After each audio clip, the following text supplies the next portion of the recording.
I'm all checked in for the Plain 100 here in Plain, Washington, and I've got my race number, my map with all the water sources and turns, and my Plain DNF rock that I'm hoping I can trade out to get a Plain 100 finisher's rock sometime on Sunday. I've actually spent the last month up here in Washington State, and I've backpacked the entire course in about 2.5 days, so I know the turns, I know the water, I know how raw and rugged this thing really is. It is gorgeous, but it's going to be pretty brutal. So I'm not going to lie, I'm pretty nervous, and I'm hoping that everything goes to plan tomorrow, but I know it won't, so I'm trying to get myself ready mentally for all of that. But I definitely think this is going to be probably the hardest thing I've ever done, so I'm ready to reach those low lows and hopefully get to the high on Sunday. But looking forward to it. Got a lot of nervous energy, and I think I'm just ready to get this thing started.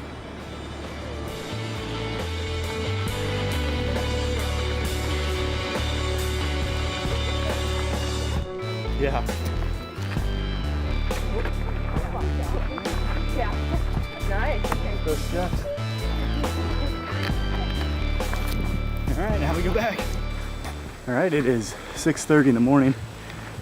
Been out here for an hour and a half. Beautiful day so far. Sun's coming up. Been running with my buddy Martin for a while and just hitting one of these long uphills. So the race started out pretty good.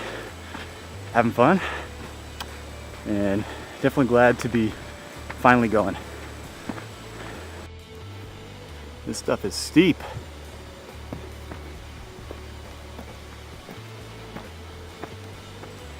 I've peed 3 times in 3 hours. It's the little things. It's kind of nice being in the back of the pack because everyone else is breaking the spider webs for me. Running through this meadow makes me feel incredibly blessed to be out here enjoying these trails. I hope I still feel like that in 70 miles.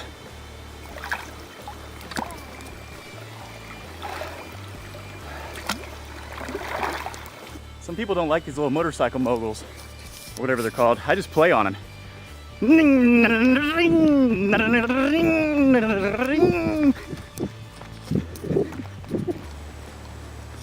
For those of you keeping score at home, I have gone to the bathroom twice already this morning, which is good because I really don't want to carry that crap with me for 100 miles.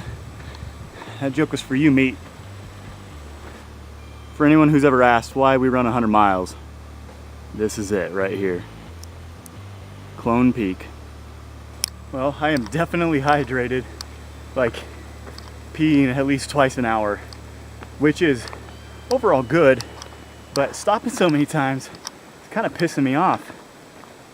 Meat, that was another joke for you. I finished that first long downhill of the course, and not gonna lie, it was a lot of running. I was happy to get to the bottom and change it up a little bit. Stopped at the river, filled up my water bladder, had another bottle, doing about a 5,000 foot climb, and we're on the driest stretch of this course. There's no water for about 14 miles. So hopefully the water makes it. Also, not smart, but I'm eating lunch, and it's this peppered beef jerky. It's pretty spicy. It's making my nose run and making me thirsty. So maybe not the smartest decision on the driest part of the course, but it's good.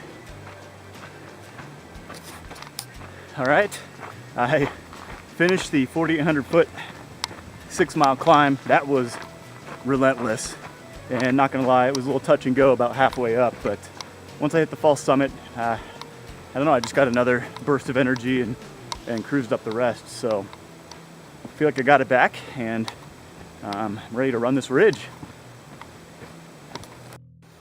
You could say that the trail is a little overgrown here.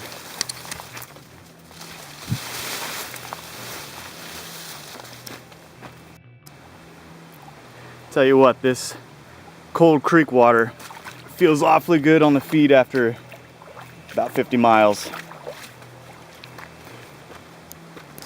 All right, well, the sun is almost gone for the day. Ready for some night hiking. Probably have about 10 hours of darkness, I'd guess.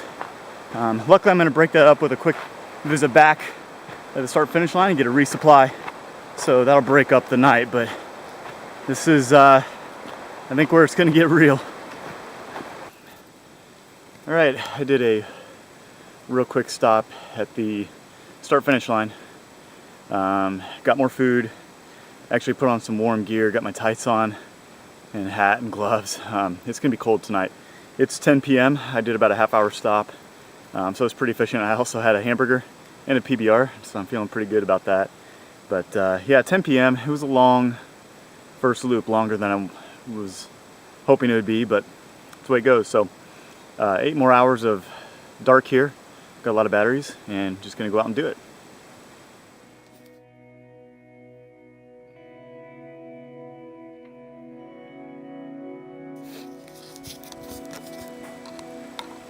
The sun is coming up. The world is coming alive, and I am too. That was a hard night. I spent most of it by myself. My witching hour was from 3 to 4 a.m. For a while, I didn't think I was gonna make it. I eventually caught some people at 3 a.m. and around 4:45, we hit the time station, and I was just exhausted. So they continued on, and I laid down in the dirt on the side of the trail, slept for a half hour. It was good because I got just a little bit of energy back, and I killed a little more time in the dark. So now that the sun's gonna be coming out, I think I'm gonna feel better, but I still got a long way to go, and this is for reals.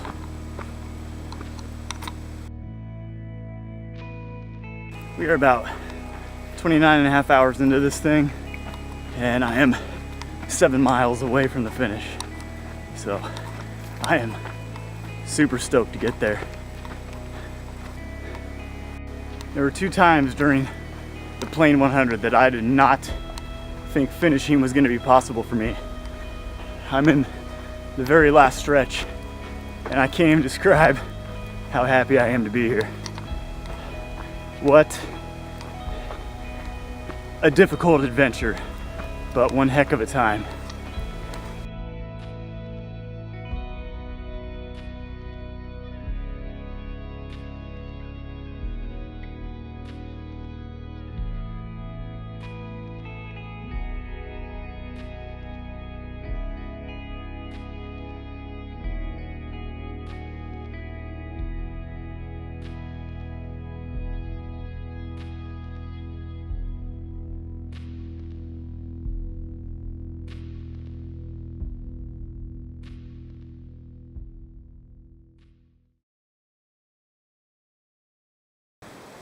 All right, it is 1:30 p.m. on Wednesday, August 30th, and I'm just outside of Plain, Washington.